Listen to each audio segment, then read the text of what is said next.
Introduction. It's a sunny afternoon, and Emma and I are laughing as we walk through the front door.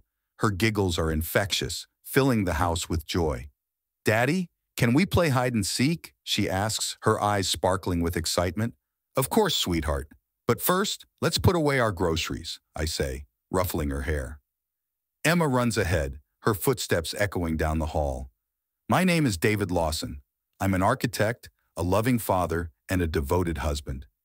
From the outside, my life is picture perfect. Rachel, my wife, is usually home, greeting us with a smile and a kiss. Today, it's different. The house feels off. There's an unusual silence. I glance at the clock. It's 3 p.m. She should be here. I call out, "Rachel, we're home," but there's no response. "Where's Mommy?" Emma asks, her little brow furrowing in confusion. "She's probably upstairs resting," I reply, trying to sound reassuring. But something gnaws at me. I can't shake the feeling that something is wrong. I notice Rachel's car keys on the kitchen counter. Strange. She never leaves them there. Emma's laughter echoes again, and I force a smile. "Why don't you start on your coloring book, sweetie?" I suggest, my voice steady despite the turmoil inside me. She nods and skips off to the living room. I head towards the stairs, the air growing heavier with each step. Halfway up, I hear it. Muffled voices, and what sounds like crying. My heart pounds. I push open the bedroom door slightly, peeking inside. My blood runs cold. There, in our bed, is Rachel with her boss, Mark. They're entwined, oblivious to the world. Rachel's eyes are closed, her face flushed. The sight makes my stomach churn. Rage floods through me, my vision blurring at the edges. I take a deep breath, trying to steady myself. I need to think clearly. I close the door quietly and head back downstairs. Emma looks up at me, her innocent eyes filled with curiosity. "Why is Mommy crying?" she asks. My mind races. "Sweetie, I need you to stay here for a bit, okay? Can you do that for me?" She nods, sensing the seriousness in my tone. I grab my baseball bat from the closet. My hands tremble as I clutch it, the cool metal grounding me. I return to the bedroom, my steps heavy with purpose. Bursting through the door, I yell, "What the hell is going on here?" Rachel and Mark scramble, shock and fear in their eyes. Mark stumbles out of bed, trying to grab his clothes. Rachel's face turns pale, tears streaming down her cheeks. "David, I can explain," she stammers, but I cut her off. "Explain? There's nothing to explain. Get out, both of you," I shout, my voice shaking with fury. Mark grabs his clothes and bolts, leaving Rachel cowering on the bed. I smash the bat into the dresser, the wood splintering under the force. "How could you, Rachel? How could you do this to us?" She sobs, unable to respond. I drop the bat, my anger giving way to a crushing sense of betrayal. The woman I loved, the mother of my child, has destroyed everything. I walk out, leaving her to her tears. Emma's innocent face greets me at the bottom of the stairs. I scoop her up, holding her close, trying to shield her from the pain that's now a part of our lives. The ordinary day has turned extraordinary, and nothing will ever be the same again. 2. Catalyst, inciting incident. I sit in the living room, my mind racing. Emma is asleep on the couch, oblivious to the chaos around us. The image of Rachel and Mark burns in my brain. I can't shake it. I glance at the clock. It's been an hour since I kicked them out. My phone buzzes. It's Rachel again. I let it ring. I can't talk to her right now. The house feels like a stranger to me, filled with memories now tainted by her betrayal. I need a plan. First, I call my lawyer, Alan. He's a no-nonsense guy, someone I can trust.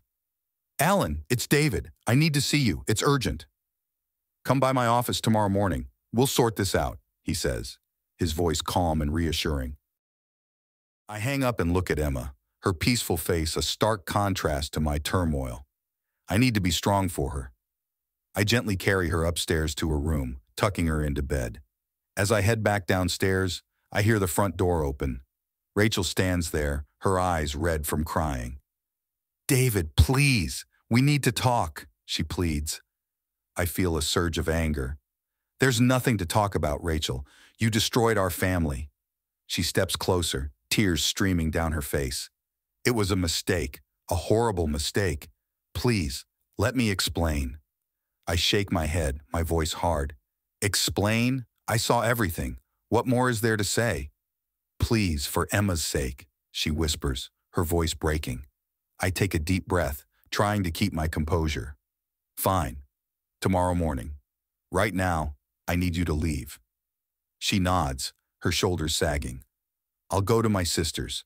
But David, please don't give up on us. I don't respond.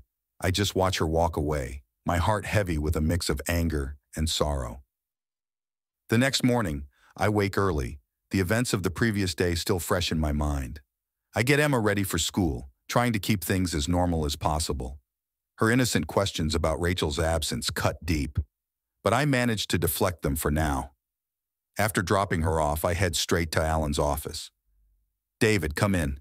Alan greets me, his expression serious. Tell me everything. I recount the events, my voice shaking with emotion.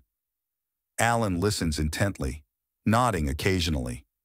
When I finish, he leans back in his chair, thinking. We need to act quickly, he says. First, we'll file for separation and full custody of Emma. We'll also need to gather evidence. Can you get access to Rachel's phone or emails? I nod. I'll find a way. Back home, I rummage through Rachel's things, finding her laptop and phone. My hands tremble as I open them, searching for any incriminating evidence. I find a series of emails between Rachel and Mark, their tone growing increasingly intimate over the past few months. My stomach churns as I read them, the words confirming my worst fears. I forward everything to Alan, feeling a grim sense of satisfaction. This is what I need to protect Emma. My phone buzzes again. It's Rachel. This time I answer. David, please, can we talk? She asks, her voice shaky. Fine. Meet me at the coffee shop on Main Street in an hour, I say, trying to keep my voice steady. The coffee shop is quiet when I arrive. I spot Rachel at a corner table, her eyes red from crying. I sit down, my emotions a tangled mess of anger and sadness. David, I'm so sorry, she starts, her voice trembling. It was a terrible mistake. I was feeling lonely and neglected. Mark was there and things just happened. I feel a surge of anger. Lonely? Neglected? And this is how you chose to handle it? By sleeping with your boss? Tears stream down her face. I know I messed up, but I love you, David. I love our family. Please, can't we try to work through this? I shake my head. I don't see how we can. You broke my trust, Rachel, and it's not just about us. It's about Emma. She deserves better. Rachel sobs, her shoulders shaking. I know. I'll do anything to make this right. Please, just give me a chance. I sigh, feeling the weight of the decision. We'll see what the lawyer says, but Rachel, things will never be the same.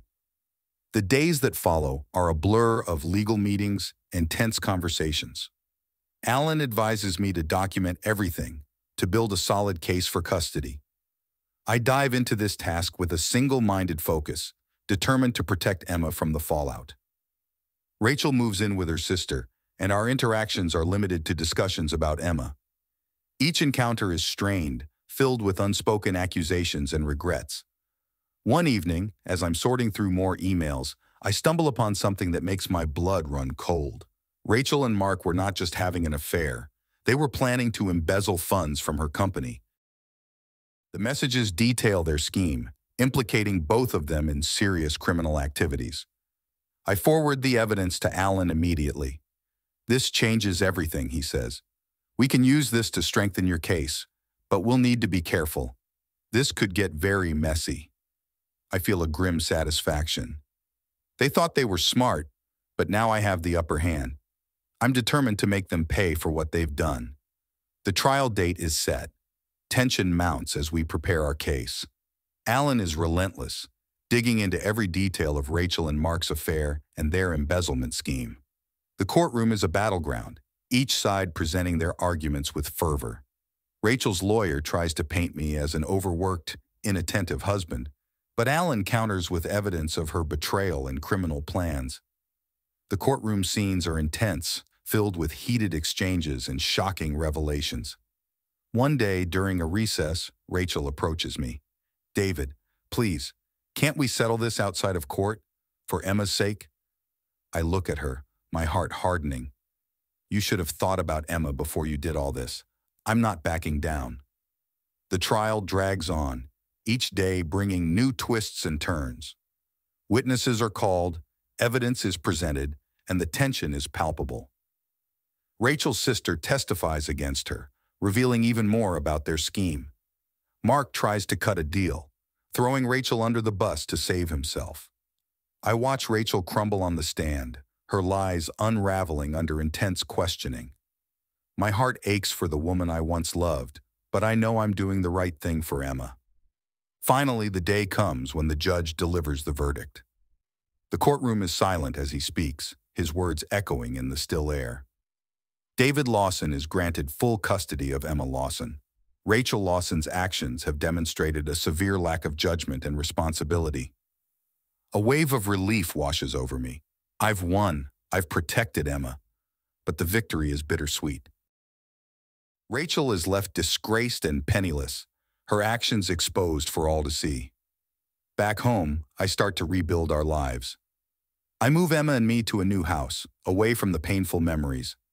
I focus on her well-being, ensuring she feels loved and secure. Our bond grows stronger, the experience bringing us closer together. One evening, Rachel shows up at our new house. "David, please, can I see Emma?" I hesitate, then nod. "You can see her, but only under supervision. I won't let you hurt her again." Rachel nods, tears streaming down her face. "Thank you, David. I'm so sorry for everything."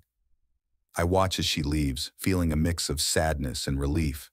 The ordeal has changed me, made me more cautious, but also more resilient. I vow to protect Emma from future harm, to be the father she deserves. Life slowly returns to a semblance of normalcy. I focus on my work, pour my energy into raising Emma, and start to heal from the betrayal. The scars remain, but they serve as a reminder of what I've overcome. Emma's laughter fills the house once more, a beacon of hope in the darkness. I know the road ahead won't be easy, but I'm ready for whatever comes our way. Together, we'll face it all. The story of betrayal and revenge becomes a testament to resilience, a reminder that even in the darkest times, there's a way forward. And as I watch Emma playing in the yard, I know that no matter what, we'll be okay.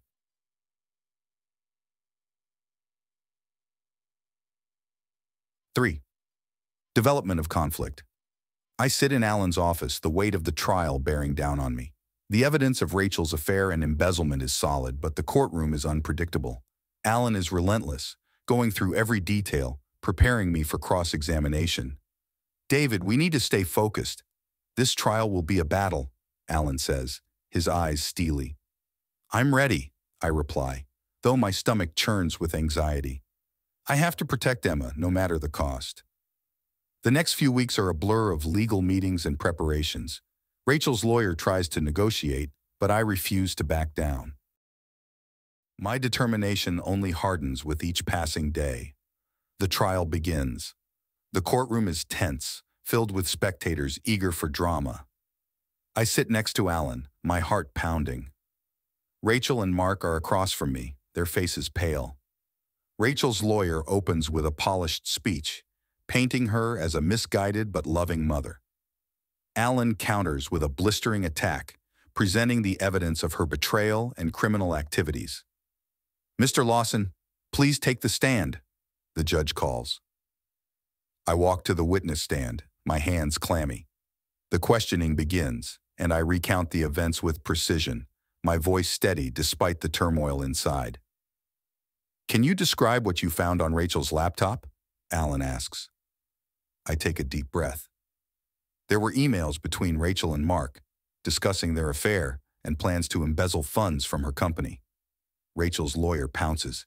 "Isn't it true you've been an absent husband, prioritizing work over your family?" I glare at him. I worked hard to provide for my family. Rachel's actions are inexcusable. The courtroom murmurs, tension thick in the air. Rachel takes the stand next, her voice shaky as she tries to justify her actions. She paints herself as a victim, but Alan's cross-examination tears her story apart. Mrs. Lawson, isn't it true you were planning to embezzle funds from your company? Alan's voice is cold and precise. Rachel's face crumples. I was confused, desperate. The judge's expression is stern. The evidence speaks for itself, Mrs. Lawson. Days stretch into weeks. Each day in court is a battle, every word scrutinized. Emma's custody is the heart of the conflict. Rachel's lawyer fights fiercely, but Alan is relentless. Witnesses are called, and testimonies unravel the facade Rachel and Mark have built. Mark takes the stand, trying to minimize his involvement. It was Rachel's idea. I just went along with it, Alan pounces. Mr. Thompson, isn't it true you've had a history of inappropriate relationships with subordinates? Mark stammers, his confidence faltering. I don't see how that's relevant. Alan's voice is icy. It speaks to your character, Mr. Thompson. The tension peaks as Rachel's sister testifies. Rachel and Mark planned everything. They were going to run away together. The courtroom erupts in whispers. Rachel's face is a mask of desperation. The judge bangs his gavel, restoring order. Back home, I try to maintain a sense of normalcy for Emma. We have quiet dinners, and I help her with homework. But the stress of the trial looms over us. One night, as I tuck her in, she looks up at me with wide eyes. Daddy, is Mommy coming home? I struggle to find the right words. Mommy made some mistakes, sweetie. We're trying to figure things out. But no matter what, I'll always be here for you. She nods, her small hand clutching mine. I love you, Daddy. I love you too, Emma, more than anything. The trial reaches its climax.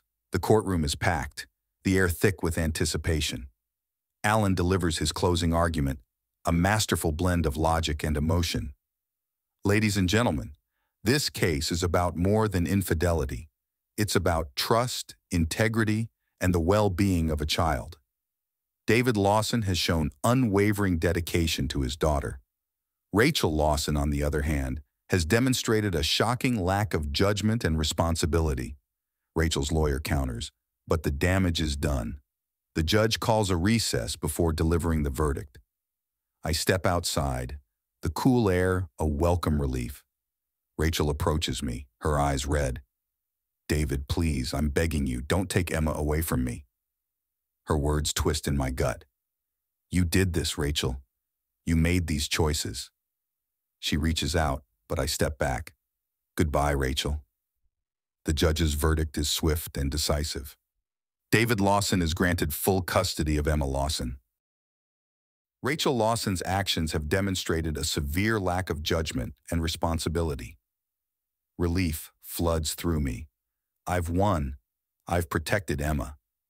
But as Rachel leaves the courtroom in tears, a pang of sorrow pierces my heart. Life after the trial is a mix of relief and adjustment. Emma and I move to a new house away from the painful memories. I focus on her well-being, creating a stable and loving environment. One evening, as we settle into our new home, I receive a call from Alan. David, we need to discuss the financial implications. Rachel's actions have left a significant mess. I sigh, the weight of the situation pressing down on me. I'll come by your office tomorrow. The next day, I sit in Alan's office, going over the financial fallout. Rachel and Mark's embezzlement scheme has left a trail of debt and legal complications. We'll need to be strategic, Alan says, but we can recover from this. I nod, determined. I'll do whatever it takes. The weeks that follow are a blur of paperwork and meetings. I work tirelessly to untangle the financial mess, determined to secure a stable future for Emma. Through it all, Alan remains a steadfast ally, guiding me through the complexities. One evening, Rachel shows up at our new house, looking defeated.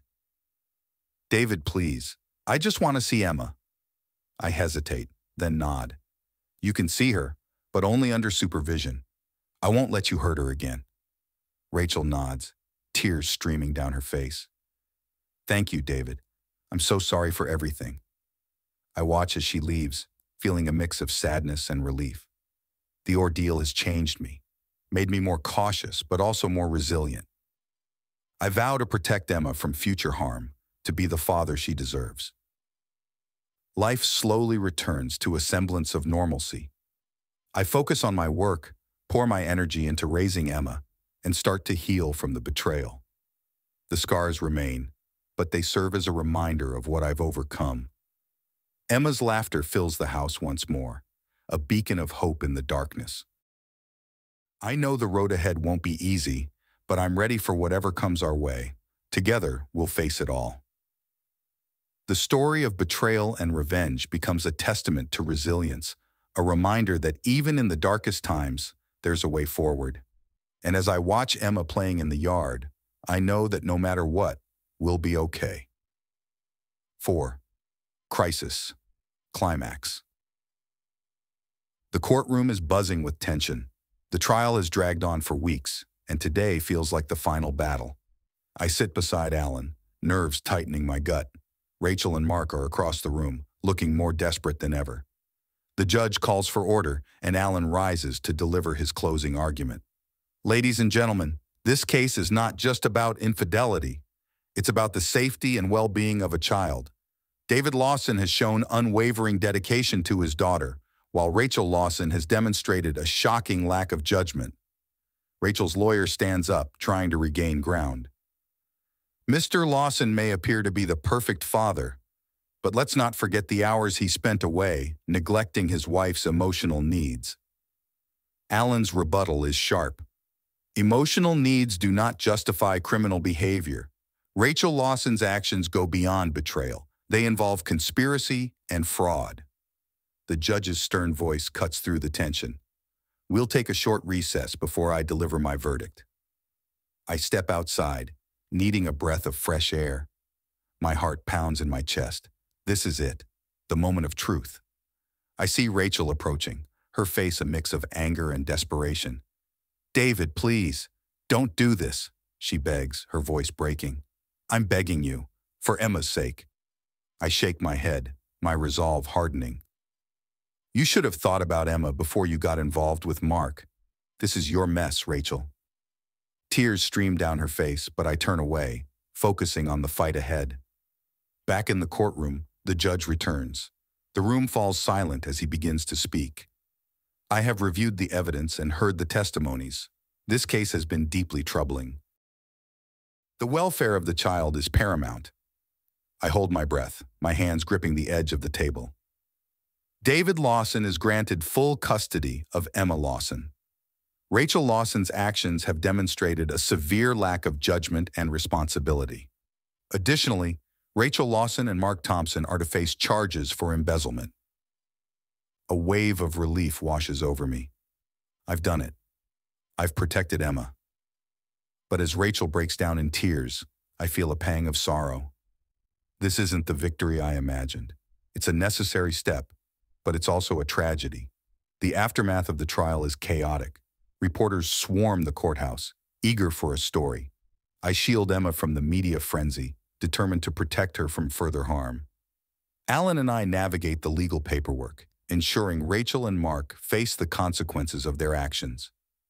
Rachel's pleas for leniency are heart-wrenching, but I remain firm. You made your choices, Rachel. Now you have to live with them. Life slowly starts to settle. Emma and I move to a new house, far from the painful memories. It's a fresh start, but the shadows of the past linger. I focus on rebuilding our lives, pouring my energy into creating a stable and loving environment for Emma. One evening, as I help Emma with her homework, she looks up at me with wide eyes. Daddy, will Mommy ever come back? I pause, struggling to find the right words. Mommy made some mistakes, sweetie. She needs to fix those mistakes before she can come back into our lives. Emma nods, her trust in me unwavering. I love you, Daddy. I love you too, Emma, more than anything. Weeks turn into months. The trial's intensity fades, but the scars remain. Rachel is a ghost in our lives, her absence a constant reminder of her betrayal. I focus on my work, throwing myself into new projects, but my mind often drifts back to the courtroom, the battles fought and won. One night, I receive a call from Alan. "David, there's something you need to know. Mark's trying to make a deal with the prosecutors. He's willing to testify against Rachel in exchange for a reduced sentence." I feel a surge of anger. He's trying to save himself at her expense. Typical. Alan sighs. "We need to decide how to handle this. It could affect your custody arrangement if Rachel's sentence is reduced." I think for a moment, weighing the options. Let him testify. The truth needs to come out. But make sure Emma is protected. That's all that matters. The next few weeks are a whirlwind of legal maneuvering. Mark's testimony is damning, further implicating Rachel in the embezzlement scheme. The courtroom battles intensify, each side fighting for control. Rachel's lawyer tries to shift the blame, but the evidence is overwhelming. Mark's betrayal is complete, and Rachel's despair is palpable. I watch her crumble, a mix of anger and sadness churning inside me. The judge's final ruling is harsh. Rachel Lawson is sentenced to 5 years in prison for her role in the embezzlement scheme. Mark Thompson's sentence is reduced due to his cooperation. I feel a strange sense of closure. The fight is over, but the wounds are still fresh. I focus on Emma, determined to provide her with a stable and loving home. Life begins to find a new rhythm. I spend my days working and my evenings with Emma. We establish new routines, creating a sense of normalcy amidst the chaos. But the specter of Rachel's betrayal looms large, a constant reminder of the fragility of trust. One evening, I receive a letter from Rachel. I hesitate before opening it, my emotions a tangled mess. Her words are a mix of apology and regret, but they do little to ease the pain. "David, I'm sorry for everything. I know I've hurt you and Emma. I hope one day you can forgive me. Please tell Emma I love her." I put the letter away, unsure of how to respond. Forgiveness is a distant concept, overshadowed by the need to protect my daughter. I focus on the present, on the life we're building together. The months pass, and I start to heal. The pain of betrayal fades, replaced by a fierce determination to create a better future for Emma. I reconnect with old friends, rebuild my social life, and even start dating again. But I'm cautious, my trust hard-earned and easily shattered. Emma thrives in our new environment. She makes new friends, excels in school, and her laughter fills the house once more. I watch her grow, my heart swelling with pride and love. One night, as I tuck her in, she looks up at me with a serious expression. "Daddy, will we be okay?" I smile, brushing a strand of hair from her face. "Yes, sweetie. We'll be okay. We're stronger than ever." The journey has been long and arduous, but we've come out the other side. The story of betrayal and revenge has become a testament to resilience, a reminder that even in the darkest times, there's a way forward. As I watch Emma playing in the yard, I know that no matter what, we'll be okay. The future is uncertain, but we're ready for whatever comes our way. Together, we'll face it all, stronger and wiser for the battles we've fought and won. The crisis has passed, but the lessons remain. Trust is fragile, easily broken, but hard to rebuild. I vow to protect Emma, to be the father she deserves. The road ahead is long, but we're ready for the journey. Together, we'll forge a new path, one step at a time. The past may haunt us, but it will not define us. We are stronger, wiser, and more resilient. And as I hold Emma close, I know that no matter what, we'll be okay. 5. Path to resolution. The verdict is in. Rachel is sentenced to 5 years in prison, and Mark's sentence is reduced due to his cooperation. The courtroom is quiet as the judge's gavel falls, the finality of it all sinking in. I feel a mix of relief and sorrow. The battle is over, but the war wounds remain. I walk out of the courthouse into the bright sunlight, Alan by my side. You did it, David. You protected Emma. Thanks, Alan. I couldn't have done it without you, I reply, shaking his hand firmly. Now begins the task of rebuilding. The legal battles have taken their toll, but I'm determined to create a stable, loving home for Emma. We move into our new house, a fresh start away from the painful memories. The first few weeks are a blur of unpacking boxes and establishing routines. I throw myself into my work, finding solace in the familiar grind of architectural plans and deadlines. But my focus always returns to Emma. I pick her up from school every day, help her with homework, and tuck her into bed with a bedtime story. One evening, as I sit in my office going through some paperwork, Emma comes in, holding a drawing. Look, Daddy, I drew our new house. I take the picture, a smile spreading across my face. It's beautiful, sweetie. You're a great artist. She beams, her face lighting up with pride. Thanks, Daddy. I love our new home. Her words fill me with determination. This is why I fought so hard. For her. For us. The financial mess left by Rachel and Mark is a daunting challenge. Alan and I work tirelessly to untangle the web of debts and legal complications. Late nights and long hours become the norm, but I'm driven by the need to secure a future for Emma. One evening, as I'm poring over financial statements, my phone rings. It's Rachel's lawyer. David, Rachel wants to talk to you. She's in prison, but she's asked for a phone call. I hesitate, my mind racing. Okay, set it up. The next day, I receive the call. Rachel's voice is small and broken. David, I'm so sorry for everything. I know I can't undo the damage I've caused, but I need you to know I love Emma. Please tell her that.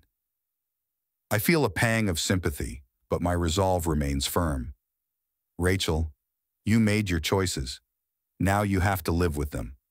I'll tell Emma you love her, but I won't let you hurt her again. She sobs softly, her regret palpable through the phone. Thank you, David. I hope one day you can forgive me. I hang up, my emotions a tangled mess. Forgiveness is a long way off, but I need to focus on the present, on Emma's well-being. The weeks turn into months, and slowly, we find our new normal. I start to reconnect with old friends, rebuilding my social life. One evening, I meet up with Tom, an old college buddy, for a drink. How are you holding up, David? Tom asks, concern in his eyes. It's been tough, but we're getting there. Emma is my priority, I reply, taking a sip of my beer. Tom nods. You're doing the right thing, man. Emma's lucky to have you. We talk about old times. The conversation a welcome distraction from the stress of the past months. It feels good to laugh again, to feel a semblance of normalcy.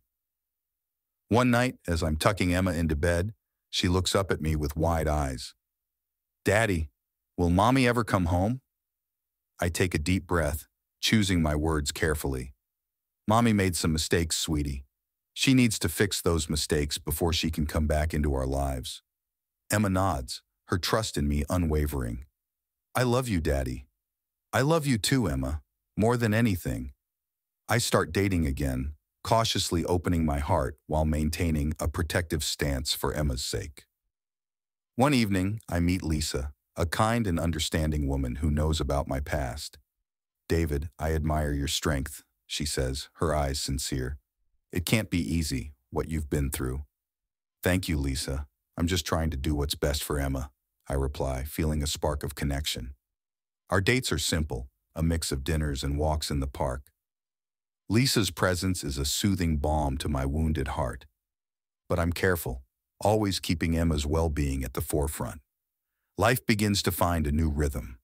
I focus on my work, pour my energy into raising Emma, and start to heal from the betrayal.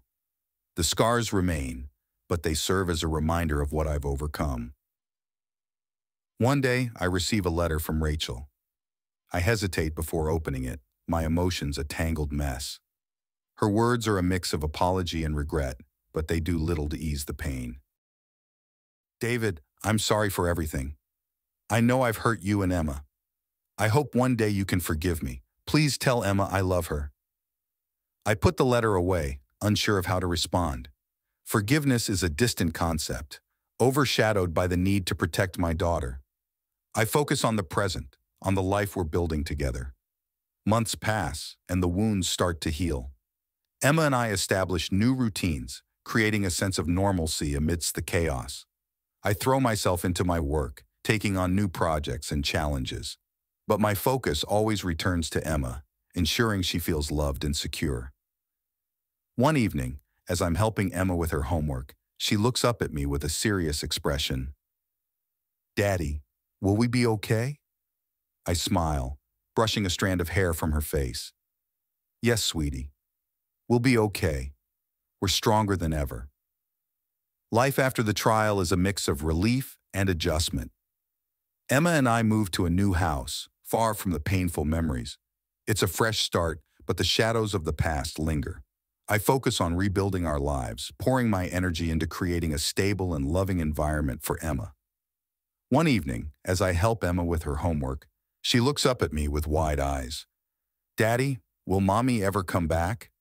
I pause, struggling to find the right words. "Mommy made some mistakes, sweetie. She needs to fix those mistakes before she can come back into our lives." Emma nods, her trust in me unwavering. "I love you, Daddy." "I love you too, Emma, more than anything." The financial mess left by Rachel and Mark is a daunting challenge. Alan and I work tirelessly to untangle the web of debts and legal complications. Late nights and long hours become the norm, but I'm driven by the need to secure a future for Emma. One evening, as I'm poring over financial statements, my phone rings. It's Rachel's lawyer. "David, Rachel wants to talk to you. She's in prison, but she's asked for a phone call." I hesitate, my mind racing. "Okay, set it up." The next day, I receive the call. Rachel's voice is small and broken. "David, I'm so sorry for everything. I know I can't undo the damage I've caused, but I need you to know I love Emma. Please tell her that." I feel a pang of sympathy, but my resolve remains firm. "Rachel, you made your choices. Now you have to live with them. I'll tell Emma you love her, but I won't let you hurt her again." She sobs softly, her regret palpable through the phone. "Thank you, David. I hope one day you can forgive me." I hang up, my emotions a tangled mess. Forgiveness is a long way off, but I need to focus on the present, on Emma's well-being. The weeks turn into months, and slowly, we find our new normal. I start to reconnect with old friends, rebuilding my social life. One evening, I meet up with Tom, an old college buddy, for a drink. "How are you holding up, David?" Tom asks, concern in his eyes. "It's been tough, but we're getting there." "Emma is my priority," I reply, taking a sip of my beer. Tom nods. "You're doing the right thing, man. Emma's lucky to have you." We talk about old times, the conversation a welcome distraction from the stress of the past months. It feels good to laugh again, to feel a semblance of normalcy. One night, as I'm tucking Emma into bed, she looks up at me with wide eyes. "Daddy, will Mommy ever come home?" I take a deep breath, choosing my words carefully. "Mommy made some mistakes, sweetie. She needs to fix those mistakes before she can come back into our lives." Emma nods, her trust in me unwavering. "I love you, Daddy." "I love you too, Emma, more than anything." I start dating again, cautiously opening my heart while maintaining a protective stance for Emma's sake. One evening, I meet Lisa, a kind and understanding woman who knows about my past. "David, I admire your strength," she says, her eyes sincere. "It can't be easy what you've been through." "Thank you, Lisa. I'm just trying to do what's best for Emma," I reply, feeling a spark of connection. Our dates are simple, a mix of dinners and walks in the park. Lisa's presence is a soothing balm to 6. Reckoning life has settled into a routine. Emma and I have found our rhythm, but the shadow of Rachel's betrayal still looms over us. I focus on building a stable life for Emma, determined to give her the childhood she deserves. But I know there's one final confrontation ahead, a reckoning with Rachel. One evening, as I'm helping Emma with her homework, my phone rings. It's Rachel's lawyer again. David, Rachel is requesting a meeting with you. She wants to discuss Emma's future. I feel a mix of anger and apprehension. Fine, tell her I'll meet her, but it will be on my terms. The next day, I arrange for a supervised visit at the prison. The environment is cold and sterile, a stark contrast to the life Rachel and I once shared. I wait in a small room, the tension palpable. When Rachel enters, she looks different, thinner, more fragile. Her eyes are filled with regret. "David," she begins, her voice trembling. "Thank you for coming." "I'm here for Emma," I reply curtly, keeping my emotions in check. Rachel takes a deep breath. "I know I've caused so much pain. I can't undo what I've done, but I want to make things right for Emma." I nod, waiting for her to continue. "I want to give you full custody," she says, her voice breaking. "I know it's what's best for her, but I also want to be a part of her life if you'll allow it." Her words hit me hard. I've dreamed of this moment, but hearing it from her is different. "Rachel, you have to understand that trust is broken. Emma's well-being is my priority." "I know," she whispers, tears streaming down her face. "I'm willing to do whatever it takes to earn that trust back, for Emma's sake." Back home, I think about Rachel's request. It's a lot to process, and I need to tread carefully. I discuss it with Alan, seeking his advice. "David, this could be a step towards healing," Alan says, "but you need to set clear boundaries. Rachel has to prove she's changed." I agree, and we draft a legal agreement outlining the terms of Rachel's involvement in Emma's life. It's a cautious step, but one that could lead to some semblance of closure. The days pass, and Rachel starts writing letters to Emma. At first, I read them carefully, making sure they're appropriate. Eventually, I let Emma read them on her own. Her reaction is mixed: confusion, curiosity, and a bit of sadness. "Daddy, why did Mommy do those things?" she asks one night, her eyes wide with questions. I take a deep breath, choosing my words carefully. "Mommy made some bad choices, sweetie, but she loves you very much and wants to make things right." Emma nods, processing my words. "I want to see her." I hesitate, but then nod. "We can arrange that, but it will be supervised. We need to be careful." The first supervised visit is emotional. Emma is nervous but excited. Rachel looks overjoyed to see her, tears in her eyes as she hugs Emma tightly. I watch from a distance, my heart aching but hopeful. "Hi, Mommy," Emma says softly, clinging to Rachel. "Hi, sweetheart," Rachel replies, her voice thick with emotion. "I've missed you so much." They talk for a while, Rachel listening intently to Emma's stories about school and her new friends.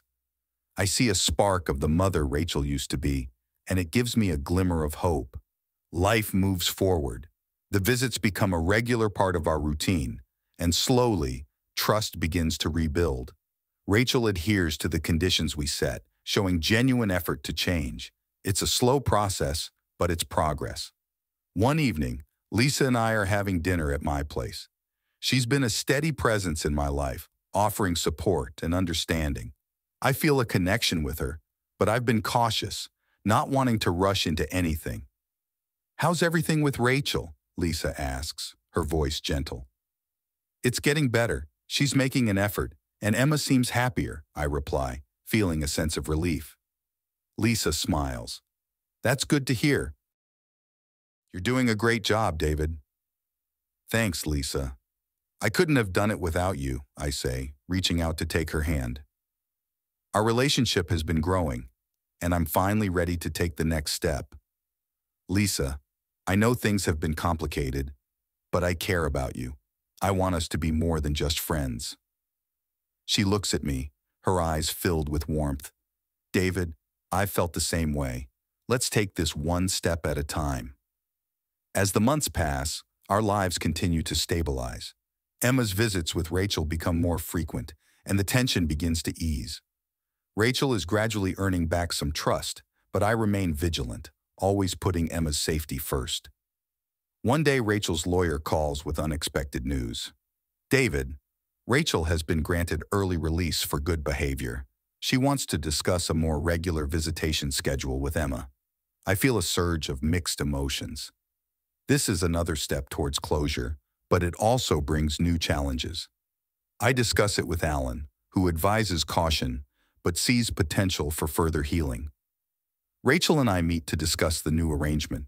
She's visibly nervous, but determined. David, I know I have a long way to go, but I want to be there for Emma. I'm ready to prove myself. We'll take it slow, I reply, setting clear boundaries. Emma's well-being comes first. Rachel nods, grateful for the chance.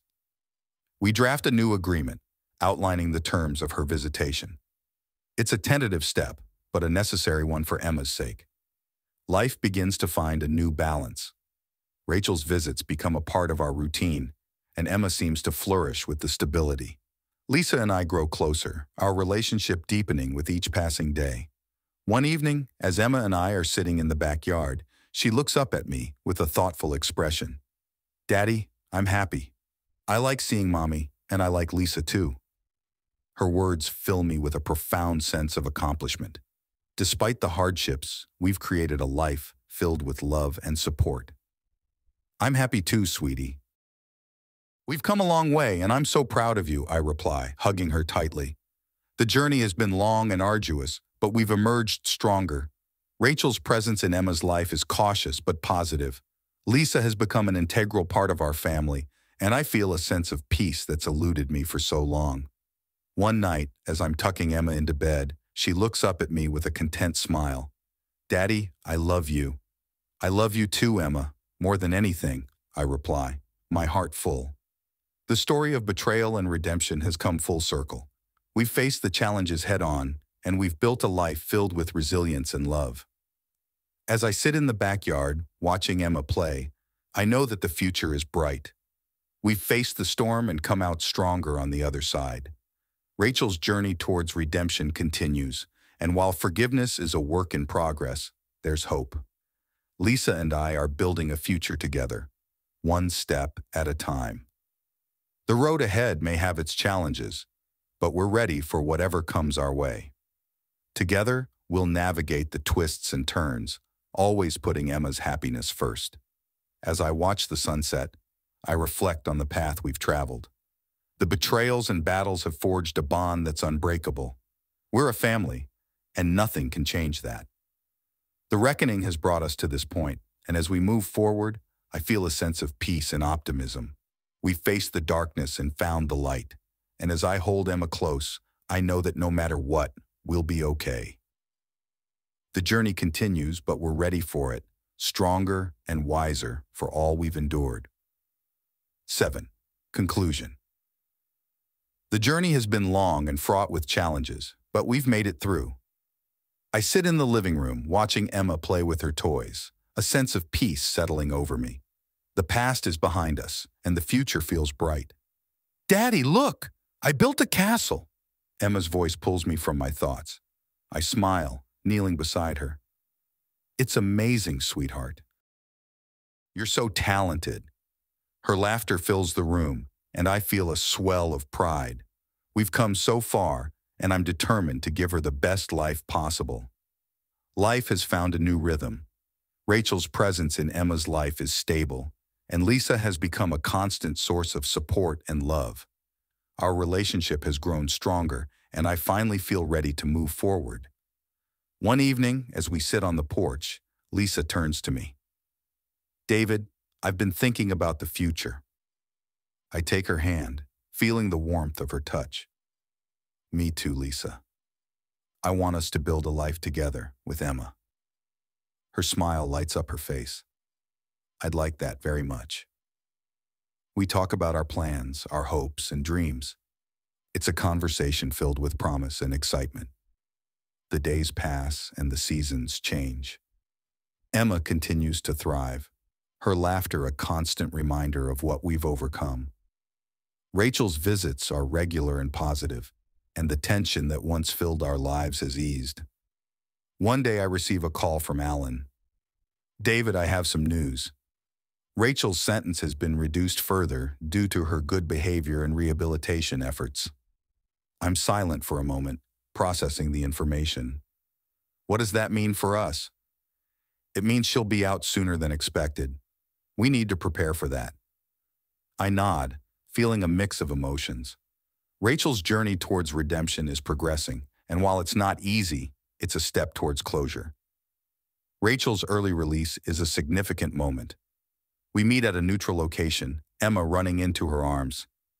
"Mommy!" Rachel hugs her tightly, tears in her eyes. "I've missed you so much, sweetie." I watch from a distance, feeling a sense of relief. This is what's best for Emma. We sit down to discuss the future, setting clear boundaries and expectations. "Rachel, I want you to be a part of Emma's life, but we need to take things slow," I say firmly. She nods, gratitude in her eyes. "I understand, David. I just want to make things right."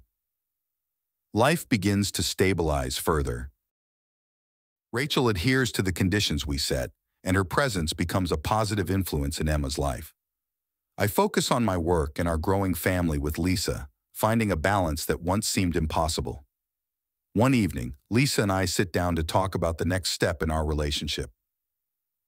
"David, I love you and Emma. I want to spend my life with you." I take her hand, my heart full. "I feel the same way, Lisa. Let's do this." We plan a simple, intimate wedding, surrounded by close friends and family. The day is perfect, filled with love and joy. Emma is the flower girl, her smile radiant as she walks down the aisle.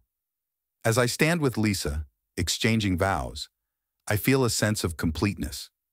This is our new beginning, a fresh start built on love and trust. The years pass and our family grows stronger. Emma continues to flourish, excelling in school and making new friends. Rachel remains a part of her life, their relationship healing with time.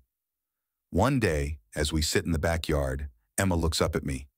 "Daddy, I'm so happy. Thank you for everything." I hug her tightly, my heart swelling with pride. "You're welcome, sweetheart. I love you more than anything." Our journey has been filled with trials and triumphs, but we've come out the other side stronger and closer than ever. The past may have shaped us, but it doesn't define us. The story of betrayal and redemption has come full circle. We've faced the darkness and found the light. As I sit on the porch, watching Emma and Lisa play in the yard, I know that no matter what the future holds, we'll face it together. We've built a life filled with love, trust, and resilience. The road ahead may have its challenges, but we're ready for whatever comes our way. Together, we'll navigate the twists and turns, always putting Emma's happiness first. The journey continues, but we're stronger and wiser for all we've endured. We found our way through the storm, and the future is bright. As I hold Lisa's hand, watching the sunset, I know that no matter what, we'll be okay. Our family is our strength, and with love and determination, we can face anything. Reflecting on our journey, I feel a deep sense of gratitude. We've come so far, and the future is filled with promise. We've built a life filled with love and resilience, and as we move forward, I know that we're ready for whatever comes our way. Together, we've faced the trials and triumphs, and together, we'll continue to grow. The past may have shaped us, but it's the love we share that defines us. And as I look at my family, I know that no matter what, we'll be okay. The journey continues, but we're ready for it, stronger and wiser for all we've endured.